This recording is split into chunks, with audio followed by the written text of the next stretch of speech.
même si l'écosystème est dominé par les hommes, que les femmes ne sont pas forcément meilleures. Ne jamais douter de soi.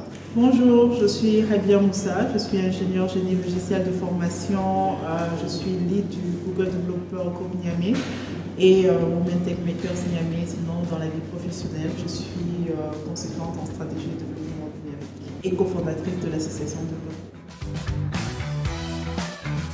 Alors, le parcours de Rabia, il est un petit peu anodin.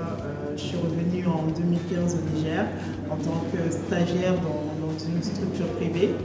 Ensuite, j'ai travaillé pendant 1 an pour un opérateur de la place et j'ai commencé à m'intéresser à l'écosystème humanitaire communautaire parce que durant mon cursus universitaire, j'avais déjà eu à faire un stage dans le système des Nations Unies.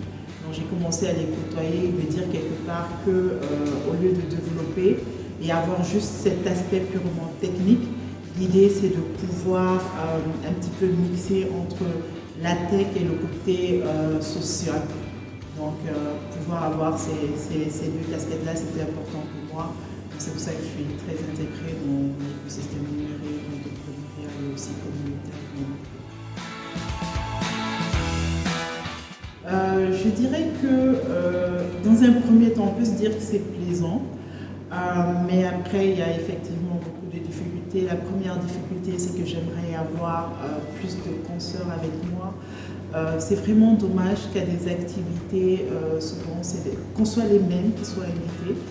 Et parmi nous, il y a certaines, parce qu'il y en a, mais qui se cachent. Et je saisis peut-être l'opportunité pour lancer ce message-là. C'est vraiment intéressant qu'on puisse partager nos expériences, parler de notre parcours pour aider les autres jeunes filles à être inspirées, surtout quand on sait qu'en tant que femme dans la tech, le premier défi, c'est la crédibilité.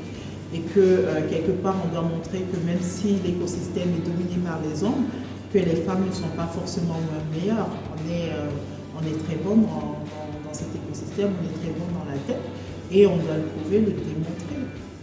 C'est notre espace, on doit le reconquérir. La plus belle expérience dans le domaine tech, c'est vraiment de pouvoir partager l'expérience, sincèrement.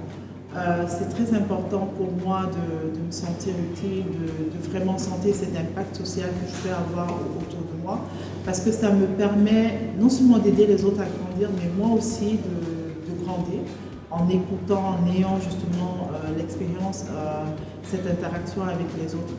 Donc c'est pour moi vraiment une belle réussite de revenir et de pouvoir justement être intégré, pouvoir avoir ces échanges inspirants. Alors la petite anecdote, c'est que même si étant petite, j'étais beaucoup intéressée par les gadgets, etc., je ne rêvais pas forcément de faire métier dans la tech. Et c'est plus tard en regardant la série 24 heures chrono avec l'actrice Chloé que je me suis dit, bah, tiens, je peux faire carrière dans la tech. Et aujourd'hui, quand j'imagine le premier métier que je voulais faire, je me dis, c'était une bonne chose finalement que j'ai fait la tech. En termes de perspective, pour moi, c'est juste qu'au quotidien, essayer d'être la meilleure version de soi-même, quoi.